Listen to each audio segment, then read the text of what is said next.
ವರ್ಷ ಡಿಸೆಂಬರ್ನಲ್ಲಿ ಚಂದನ್ ಶೆಟ್ಟಿ ಅವರು ರಚಿಸಿ ಹಾಡು ಕಂಪೋಸ್ ಮಾಡಿದಂತಹ cotton candy album song release ಆಗಿತ್ತು.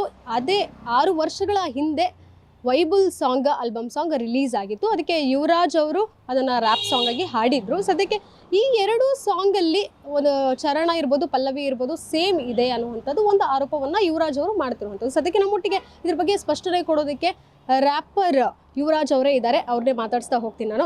ಯುವರಾಜ್ ಅವರೇ ನಮಸ್ತೆ. ಒಂದಷ್ಟು ದಿನಗಳ ಹಿಂದೆ ಸಹ ಇದ್ರ ಬಗ್ಗೆ ನಾವು ಕಾಂಟ್ರವರ್ಸಿ ಕೇಳಿದ್ವಿ. ಟ್ಯೂನ್ ಎಲ್ಲೋ ಒಂದು ರೀತಿ ಕದ್ದಿದ್ದಾರೆ ಅನ್ನುವಂಥ ಮಾತನ್ನು ಸ್ವತಃ ಚಂದನ್ ಶೆಟ್ಟಿ ಅವರು ರಿಯಾಕ್ಟ್ ಮಾಡಿದ್ರು ಗ್ಯಾರಂಟಿ ನ್ಯೂಸ್ಗೆ. ಮಾತನಾಡಿದ್ರು, ಕದಿಯುವಂತಹ ಒಂದು ಅವಶ್ಯಕತೆ ಇರ್ಬೋದು, ಆ ಉದ್ದೇಶ ಇರ್ಬೋದು ನನಗಿಲ್ಲ, ನಾನು ವೈಬಲ್ ಸಾಂಗ್ ಅನ್ನೋಂಥದ್ದು ನಾನು ಕೇಳಿಲ್ಲ ಇಂದುವರೆಗೂ ಅಂತ ಹೇಳಿದ್ರು. ನಿಮ್ಮ ರಿಯಾಕ್ಷನ್ ಏನು? ಕೇಳಿದಲ್ಲೇ ಸಾಂಗ್ ಟ್ಯೂನ್ ಯಾವ ಥರ ಬರುತ್ತೆ ಮೇಡಮ್ ಅಲ್ವಾ? ಕೇಳಿದಲ್ಲೇ ಟ್ಯೂನ್ ಯಾರಿಗೂ ಬರೋಕ್ಕಾಗಲ್ಲ, ಇಂಥ ಪಂಡಿತರಿಗೂ ಬರೋಕ್ಕಾಗಲ್ಲ. ಒಂದು ಲೈನ್ ಬರ್ಬೋದು, 16 ಲೈನ್ ಹೆಂಗೆ ಬಂತಂಗಾರೆ ನನ್ನ ಕ್ವಶನ್ ಅಲ್ವಾ? ನಾನು ಕೇಳೇ ಇಲ್ಲ ಅಂತ ಹೇಳಿದ್ರೆ ತಪ್ಪಾಗುತ್ತದೆ. ಯಾಕಂದರೆ ನಾವೆಲ್ಲ ಕಾರ್ಯಕ್ರಮಕ್ಕೆ ಹೋದಾಗ ಅವ್ರ ಮುಂದೆ ಈ ಸಾಂಗ್ ನಾನು ಹಾಡಿದ್ದೀನಿ. ನಾನು ಈವೆಂಟ್ಸ್ ಎಲ್ಲ ಮಾಡ್ಬೇಕಾದ್ರೆ ನಾನು ಹಾಡಿದ್ದೀನಿ. ಅವ್ರ ಸಾಂಗ್ಗಳು ಅವ್ರು ಹಾಡಿದ್ದಾರೆ.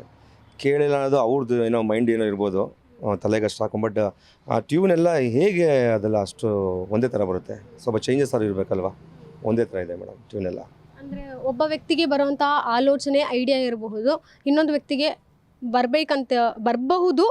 ಅದೇ ರೀತಿ ನನಗೂ ಬಂದಿದೆ ಅಂತ ಹೇಳಿದರು ಮೇಡಮ್. ಬರ್ಬೋದು, ಅದು ಹೇಳಿದ್ರು ಅರ್ಥ ಇರಬೇಕು ಮೇಡಮ್. ಜನ ನೋಡ್ತಾ ಇರ್ತಾರೆ.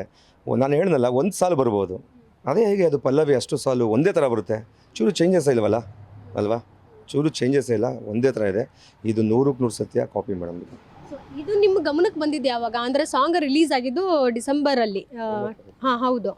ಅದಾದಮೇಲೆ ನಿಮ್ಮ ಗಮನಕ್ಕೆ ಬಂದಿದ್ದು ಸ್ವಲ್ಪ ತಡವಾಗಿ ಅನಿಸುತ್ತೆ. ಯಾಕಂತ ಹೇಳಿದ್ರೆ ನಿಮ್ಮ ಫ್ರೆಂಡ್ಸ್ ಕಲೀಗ್ಸ್ ಇರ್ಬೋದು ಶೇರ್ ಮಾಡಿದ್ರ, ಆಮೇಲೆ ಗೊತ್ತಾಯ್ತಾ? ಅಥವಾ ಚಂದನ್ ಶೆಟ್ಟಿ ಅವರು ನಿಮಗೆ ಒಂದು ರೀತಿ ಪರಿಚಯ ಇದ್ದರು, ಸೊ ಹಾಗಾಗಿ ಆ ಸಾಂಗ್ನ ನೀವೇ ಕೇಳಿದ್ರ?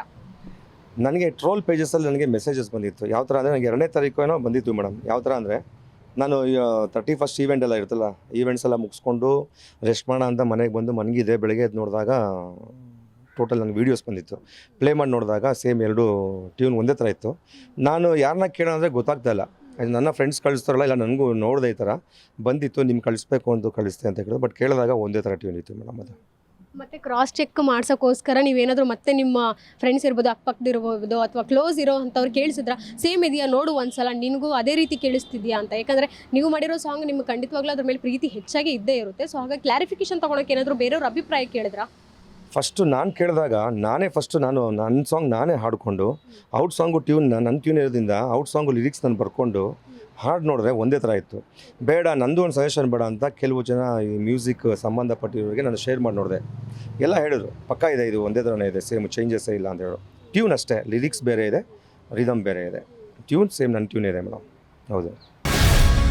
ಗ್ಯಾರಂಟಿ ನ್ಯೂಸ್, ಸುದ್ದಿ ಖಚಿತ, ನ್ಯಾಯ ನಿಶ್ಚಿತ.